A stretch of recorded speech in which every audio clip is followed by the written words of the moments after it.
Adomako Baafi, former MBB Communications Director. Na yede no entwetwe enkomo. Mini ame mo ache. Kwa medio show. Na boko de. Onyamete. Amen. Na maba ji aginkyere kakra. Yania ye governor of Ashanti Chama wuntumi. Wadi senseme. Edidi unkoman ya bobo sa. Na edie be na de asie nyina no. Your thoughts on that? Any papa be care ni mo sinyansesua ai be fa film. Ayo, kwa me metawa. No pay mami chetifo. Eni afefo nyina ense nyame asundie fa mo mai. Ye de create am for asesa do penso di nsu agugu. Su na agugu ye se ni se o mani ye nhira ma ye djuma ya pomuden ye sika sem ye bibia. Kwa me Jordan ho de itie ho de a no nsu ko fa bia bebubu. Kwa say Messi Jordan ho de me duru a nsu no ko fa bia bebubu. Mate.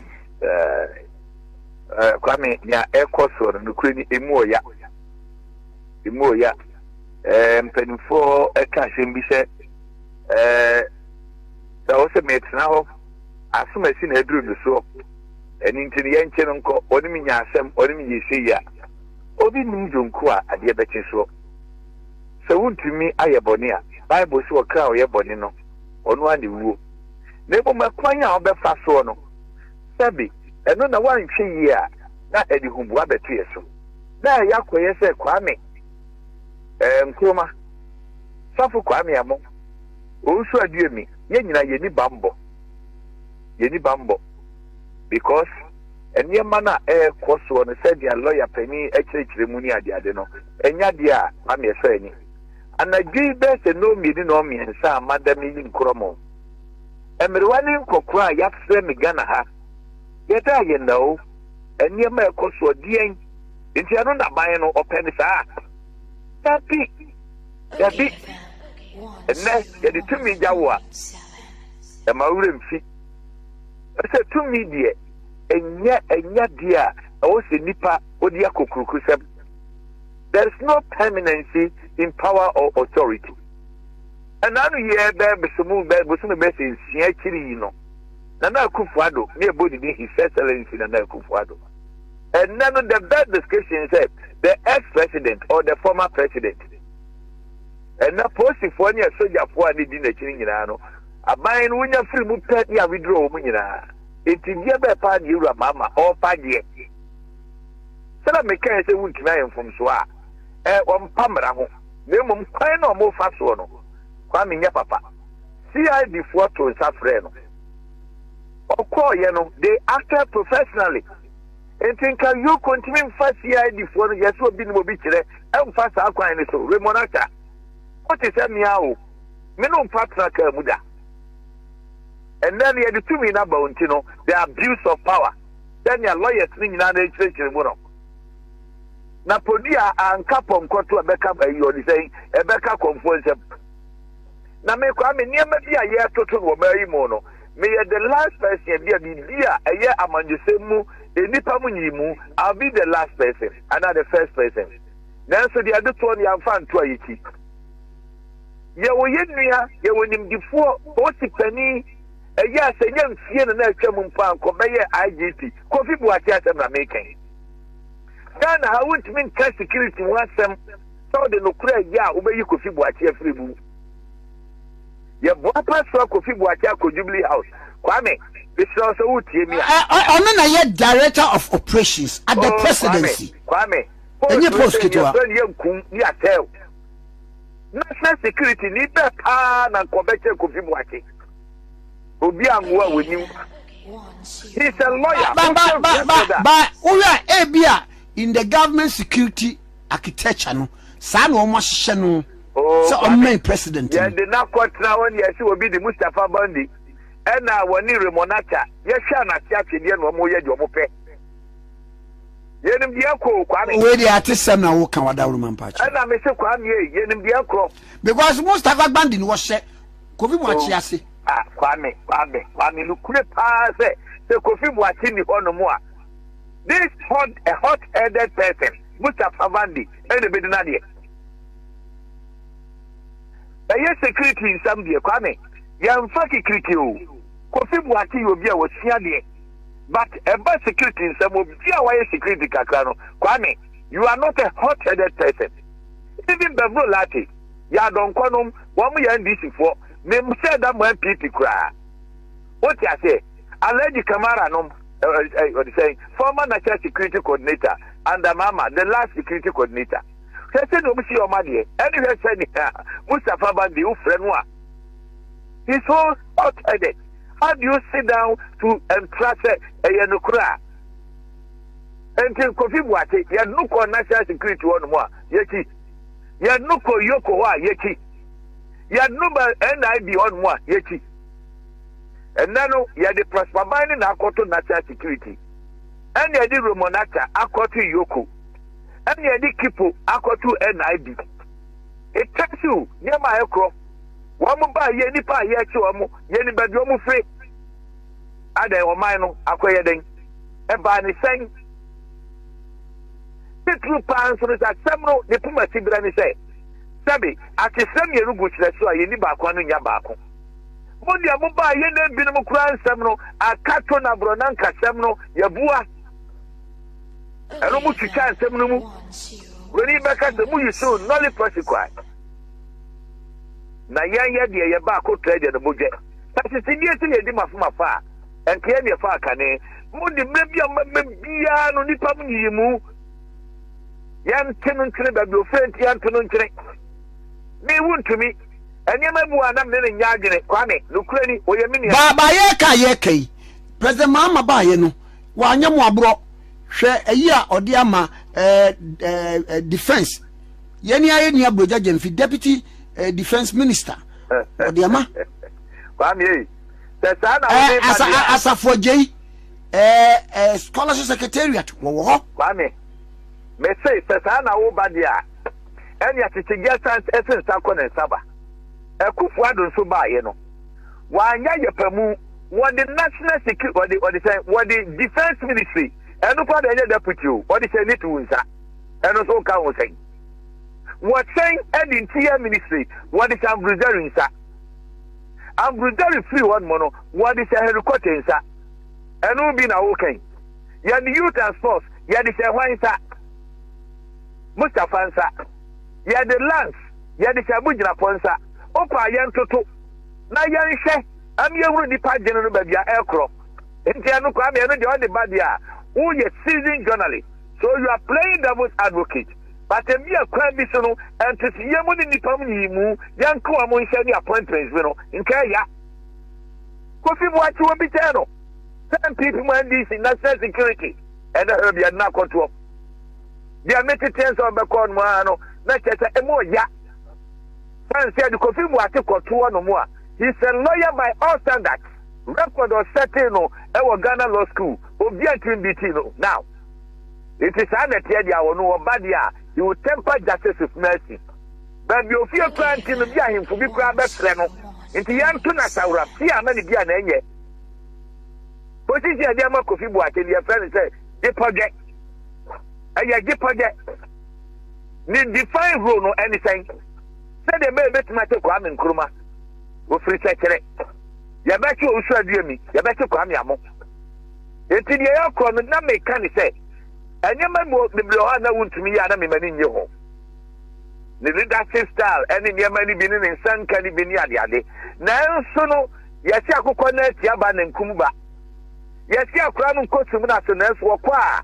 Not the same Biko and 2 back to Nasaram. Oh, Jana yet.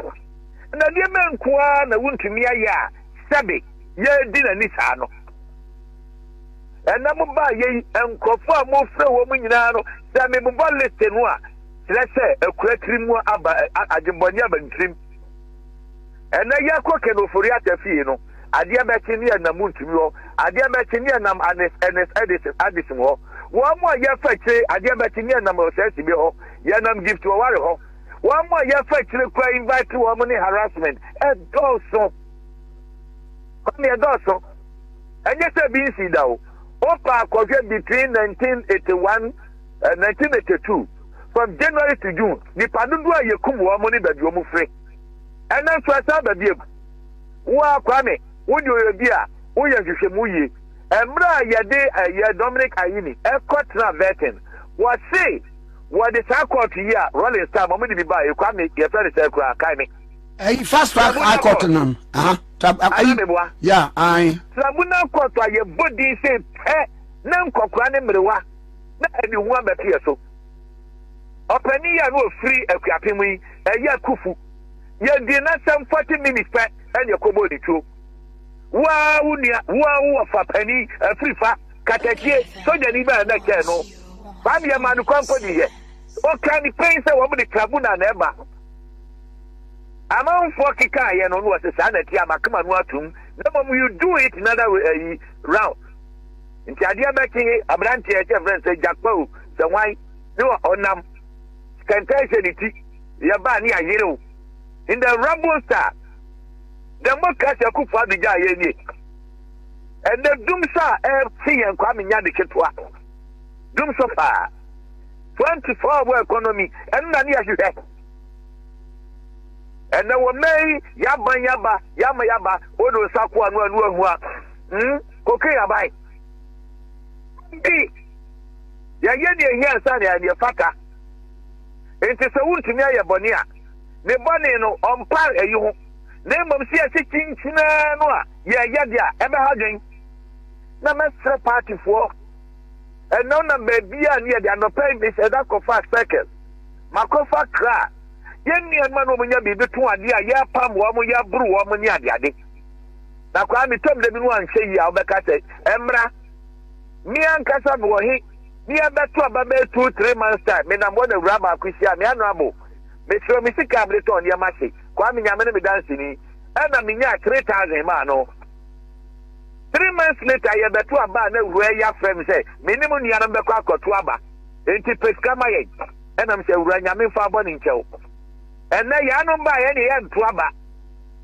then wo bi a say ye di ye anu de ye pe ame enye na yankia no ntum ma wo mianya oho na Japan yo oho aduchim panyo oho bra champ panyo oho kwa bra Japan wanya oho eni ti sanko fo bia no me de mato ayire me de ne ba omia yo no kuta 42% kwa de so ma na de ono no kuta he no beba but obi so wa gene e title me de beba emwa so ye bra champ no eni mpanifu aka aduchim no mu a ebi mpa wo mu yi wo akere ne kura kakra da misem akwa me ka ba ma yi me ho akere wo kina nti ya nkase bia sei wo mu nya mo padie but the good materials ya to wo mu a na ye ne nkasa no se bi nyansam no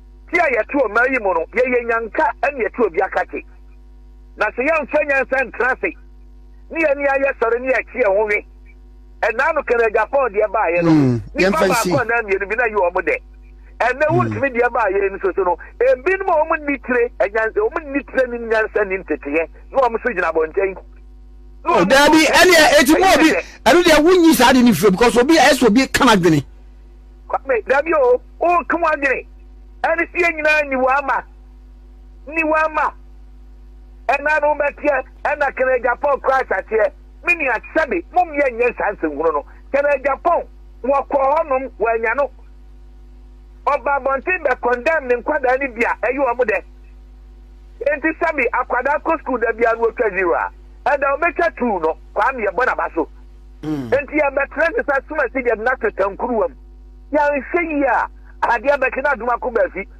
bebi ahu kwa me no nyina ye free baby kuro sakirafuwe no ye ma kwan yan fanya santro mai no mu Ghana for je say NPP aswanso aswansa ni ya diabufuo na antro aba ne say ya nu ya ho emu professors emu doctors ti ma bufuo ahodo na ya ka ne ti akire ni ya mpe ni ya so ya ma akobo ni fe yi asia kwa me no meto sabi me na wase na kwa me wie no sabi part we say no Sabi, young Fanny and Honey and Quaprinkins Mafie.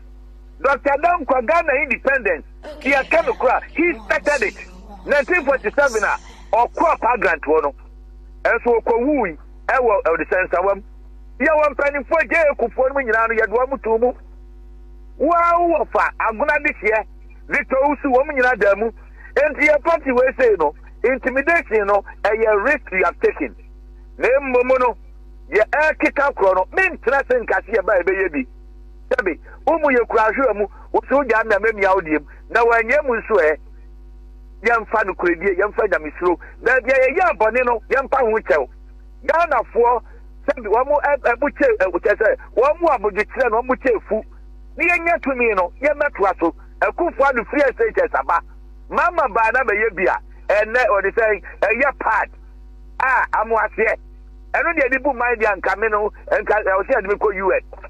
Money, a yara who now say, but obey. On Yamisa Ghana, Yamisa Tifo. Amen. Ora ya Adomako Baafi, former MPP Communications Director. And I know I can connect 101.7. Okay, FM 101.7.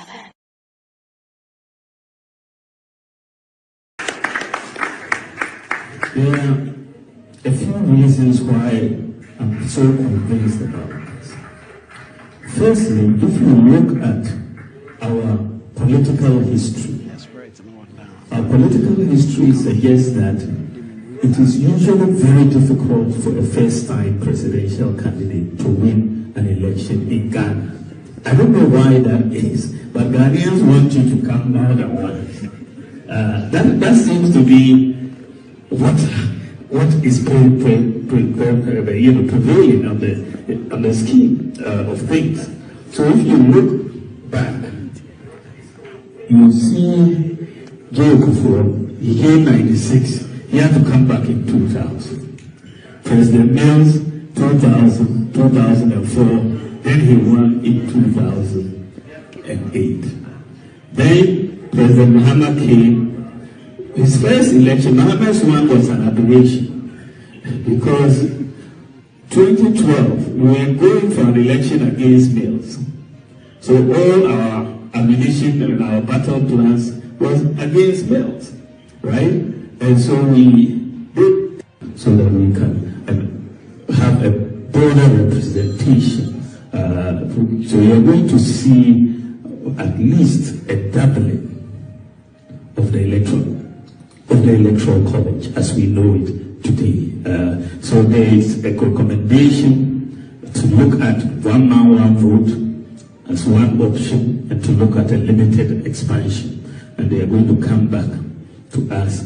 But everybody, I think the general sense is that we should move towards one man, one vote. If we have the infrastructure to do it, let's do it. But if we don't have the infrastructure, let's have an interim limited expansion whilst we put together the infrastructure to have a one man, one vote system in the foreseeable future.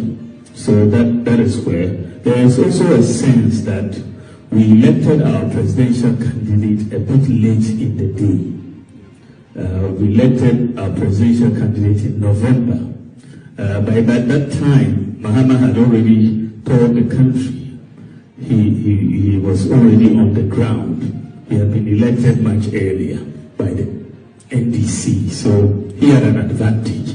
And we had spent almost 3 years in internal elections, and that divides the party.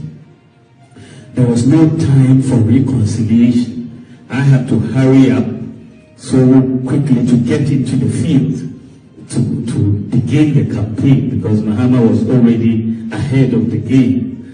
So reconciling people at all levels of the constituency was difficult.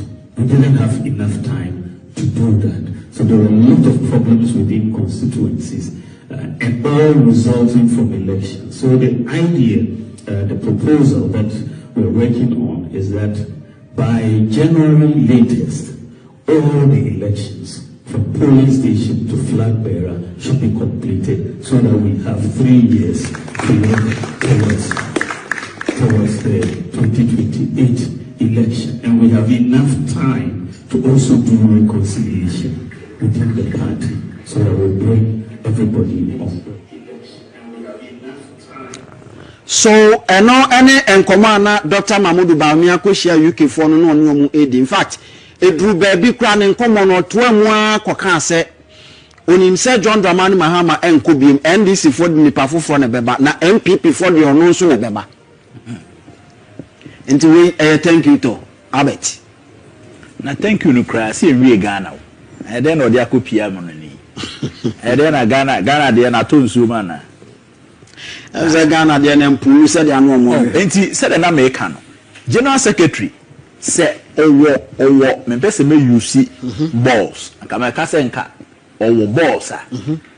Se nka me hu se nka watwera ma Dr. Mahmoud Bawumia se ade na me Kodua ka se me obi a engage party for na wakogo engage o. But ontumi nye. Ontumi nye. Enti se ontumi nye dia ese se Kodua ejai akasa bia na ehu se saa ne directive no de baaye no enye adwuma so that obi abe free aye de opese oye but so opese odi emra bi betu mu se ma obi a engage obi a but at the end of the day no na se nkofo ya yes emma jajidi ankofo wo mu as general secretary no ekofo what I say? A perform it as general secretary no. May I have always seen say Kodua eye bote like oyemre. Enti no emma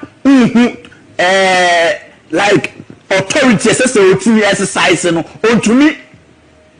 That is not his nature. Enti only that qualities no as general secretary obetumi a hold the party in a condition like condition MPP e this is not the kind of general secretary MPP here at this moment. Because general secretary will issue orders, will issue communicate. Say my party need to engage obia. Na say and Dr. Mahmoud Bawumia jina baby na say engage party for a year analysis from even 2012 Abraham say and then no MPP definitely will maintain him, but NDC will be presenting a candidate, a new candidate. Anytime here Dr. Bawumia start to say, oh, me call President Kufuor, now President Kufuor say, already our experience pa. Now no crown or call 96, you know, one winning, or call 2000 or winning. Now Kufuor no, call 2008 one winning, 2012 one winning, 2016 no winning, but I'm baby or never. Yes, I say, I this not just say, per se. Yes, sign Christian. Na stia na boso ka for so many bia man. Because and no no be man. What I say? Because o start sound here so oh yes okay can say me nyina na o kan ba besi say. Me call first one. Mentumi anko de a ene monsan fa me enye den enko the next one. All the time. That is any time we starting analysis bia no. E ho no e den o defa. Clearly, so you be also be unye bias. Na uye firm as general secretary. At the moment, I will say, but Dr. Bawumia fa okasan peno na a campaign. Even he introduced that into the thank you talk. Enti party no, baby e wono e yade a enkofo pese enkabo mumra unity mra, but untumi enya unity, untumi peace when you are not treating people right. Untumi nkabom when you are not seeking for justice. Yes, party. That is the point. Oh, me dey say no dey me pese me can say as say MPP empenifo na di animu no. Omo dey walk the talk. Omo kasa, omo ma party for nya gidi omu so omo ye empenifo a omo etini exercise the authority na omo wono.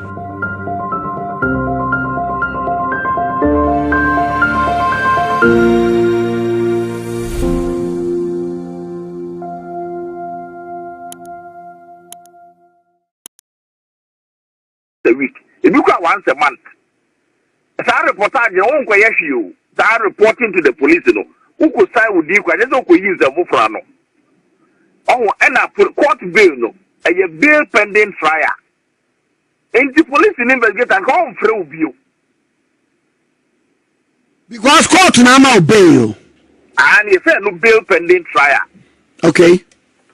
na saa tre se trial no nti ne yama obey no and the police didn't come from view na ka be the commander abeka ke the friend bra opa ofra wa wonko ka che se yibesi akọ ofra wonpo je se ofra wa wonko ofra omo so se kire o ma de omu nim se ne yete na police be de omo ahode o awie ya me so obeti be twem opa ofra wa wonko obetwem awie ya obetwem Saturday 3 o'clock no was counting 48 hours no obetwem awie ya obetwem Saturday 3 o'clock no was counting 48 hours no from 3 p.m. no copy Monday 3 p.m. na 48 hours na nje nye be papa bia sila on sa se o manu mo betimi aka ne tem bia edika the best ne se on be court no akoji be no court eno ano no untumi betimi akotra ne kumase da o be ready say e court no o fa le charge sheet na maba na de de wo mo so ne se court bill no so o mo ko fa le charge sheet na impre bebre 95% to 98% court ne se some bill no court bill ya de mawa high section unya bill free high court see started trial no ya file charge sheet ne started trial na court ne se some bill no but we e kira o mo ko file charge sheet court be sa man bill fufuro court be sa man bill fufuro onyi police bill ni ntumuda sanete ntubo se police bill no say nye bill fufufu bi dia na ye denden to say we pa dia and e mekwa kwaji o court because no na asumdie wo mpa e chen ye dia mawi na odie no I see hey enti so far no minim sa wutie justice same sai Kodua sa Kodua no minim se media mu no be kan ye fraud ni ade ni we no wo ma bon Kodua no anase ye hwe ni se bia just the same say you student or say madam for we have do we politics ya law no ya na won say da emphasis how oh student and madam for the baba say when you say what say so when you say me nyɛ so when you say but me tell na de na law de emfa ho sa say de me tell professor pathologist via the normal class ne yɛ de ba when you say me no you ba that time I know you about 58 do you say be so normal class ne yɛ de I know the emfa ho law de you to be the time bia I see that no tina no is it way deputy attorney general honorable procedure no different procedure no different and that dey be court be can bail we ni asa ma bail for no what aba be say you ko for that and how cause so ko say do ko you bail no ba court and you for exam can be ko from that be bu asem no ejim ba jo me bo e da on ba court no court be twa you ko for bail no and the police bail so nimpa so minimum the great how much how man dey 1 week bail we so nimpa so and a prosecution prosecution na kasa na prosecution na bia na unuan ma lawyer for ya na wo munimu ana o say prosecution na adwuma no ebi nimu ana se ebi wo a enye ni area esa me ka to say obey lawyer we no ne kosia se na ebi me ka to me kosia ni 10 years me ye lawyer we me kosia prosecution ni 10 years enye 10 days to 10 years it's na o ka try now do o ka bia me ti ase no police bail e dia man fa so bie ni me se na wie yokofo beti me twam na e wo mra mu nso so o mu twam o mu ntie boye na die de be court so na mu su be twam ama na fofo age so was execute court in that country say remain on your police bail no edi bajo bail ye execute o court eda ye de ne be court no betimi ama ne bail no the bail condition ama no ane it is under no un kofi ayo tano kreya no kreya sada no wo meet conditions na un kofi emprebebre no bail no ye ma wo court no ma court ne power and ye be type bail order no ama register na hunu asem kra court naka court no pon 2 o'clock na 3 into one point ya sabre ni nyina na type order no into unkofi enti ade na bra ye ti wo police station no wan kwa wan fact ti enu mu no wan kwaji court bail na eye to judgment day enti we court upon bail 2 na feni e ko type bail order no na order no kwa say min kope 2 sureties more properties worth me can 100,000 Ghana cedis. Oh, they for the 10 million. 10 million. Now, and go for a fair now. What would you land title? Beba. What would the bar title? The land commission. I could verify. What would ya value a dino and yes, be a nominee. Send it now. What trade no? Until I made it. Says I can now run a kumu. Say me, I'm a lawyer and come class at the theatre. Come up on the court bay. Cannot the executive police need to be pro view. Or one crown from just on try only on from the phone crown on one number to be crowd on the phone. So also throw a bit me the due matem. I court bay or not police in that kind of thing. That I convicted now, and I'm to me. Aha. Now a power play or want them. But sec case the bill wants some investigation as if be ultimate because a bail pending trial. What we investigating? How to use the laser home kit. First, apply the gel directly to the tooth surface as demonstrated on the video. Second, connect the light to your phone using the USB provided. Leave the light shining on your teeth for 16 minutes. Fourth, rinse your mouth and the mouthpiece with water, cold water. And lastly, smile. Using the toothpaste separately. Brush twice daily with the toothpaste. Bear in mind, this product is not suitable for pregnant women, breastfeeding mothers, and children under 18 years old. Enjoy! I am Bushafo. So we pair a sifita structure of what yet, and the enough for Hokodom unique laser whiten. Any tea stains, coffee stains, smoking stains to be a unique laser whitening product. Ebe in every summer, come. The Oyan is so befraying. I was 079 99792330. Unique laser whitening or say Muni Seso. Unique. Aboni Fonti. I was so no bumbo here. Na me papa mu de. Pro Technologies. And me come from my Ane Pro Technologies. We are specialized in both sales and installation of CCTV cameras. Yes, on ESA install CCTV cameras in the Sour Ghana and NASA brochure. Now fear Ghana. Now best CCTV camera installation. We need Pro Technologies. And in South. We use CCTV camera installation, electric fence, automated gate, access control, video doorbell, and our intercom, and our satellite TV, home theater, so we pay biato, and our water, and our person install them out. Pro Technologies. And our software. National so. Say fidye nyina from America bochime ndi sene papam na opedia menwene ho na ne boanso da form ne general construction so pese si ufie di mawo say ya bansoro dantia so wa hyase na pese ewie di bawo ana afa na pese si di mawo no woni en eminsa woso ne de wo mu ne se ye no nyina ne wa bochime mu ha ene branch e wa Ghana na enim obra wo bre ndi so sika fa yensemu a sro bia nim wo dad